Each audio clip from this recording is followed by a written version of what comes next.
But first, breaking news. Pope Francis now in the hospital, and he's likely to be there for a little while. Good evening, everyone. At 5 o'clock, I'm Bill Ritter. And I'm Sade Better-in-Law. The Vatican says Pope Francis will remain in the hospital for several days to be treated for a lung infection. A spokesperson says the 86-year-old Pope had difficulty breathing over the last few days and today went to a hospital for tests. This is a live look at the hospital in Rome where the Pope is now being treated. Now, earlier he spoke at a regularly scheduled audience, but winced as he got in and out of the Pope-mobile. Yeah, quite visible there. Eyewitness News reporter Mike Marza is here with more on the Pope's health. Mike? Bill and Sade, here's what we know. Pope Francis is getting treated for that respiratory infection right now at the hospital in Rome. Doctors say it's not COVID, so we know that, but it is serious enough to keep him in the hospital for at least several days. This morning, the 86-year-old, as you mentioned, attended that general audience in St. Peter's Square, seemed to be in pretty good spirits, waving to worshipers, but then grimaced as he was helped into his Pope-mobile. This is the first time he has been in the hospital in a couple of years. Back in July of 2021,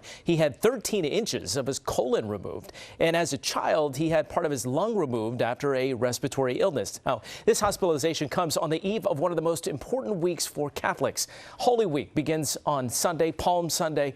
It's still unclear if the pontiff will be able to celebrate any of those events next week. We do know this. He has already canceled his audiences for the rest of this week.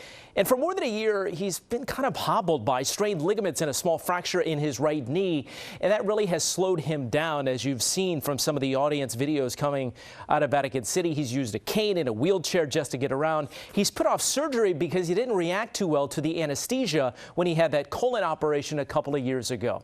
As for what's happening right now, doctors are really not being specific about what type of lung infection he has, whether it's bacterial or a virus of some sort. We do know it's not COVID again, and he's expected to be in the hospital for the next several days. Of course, we'll stay on top of all of this, bring you any information here on TV and always online. Bill and Sade. Okay, Mike, thank you.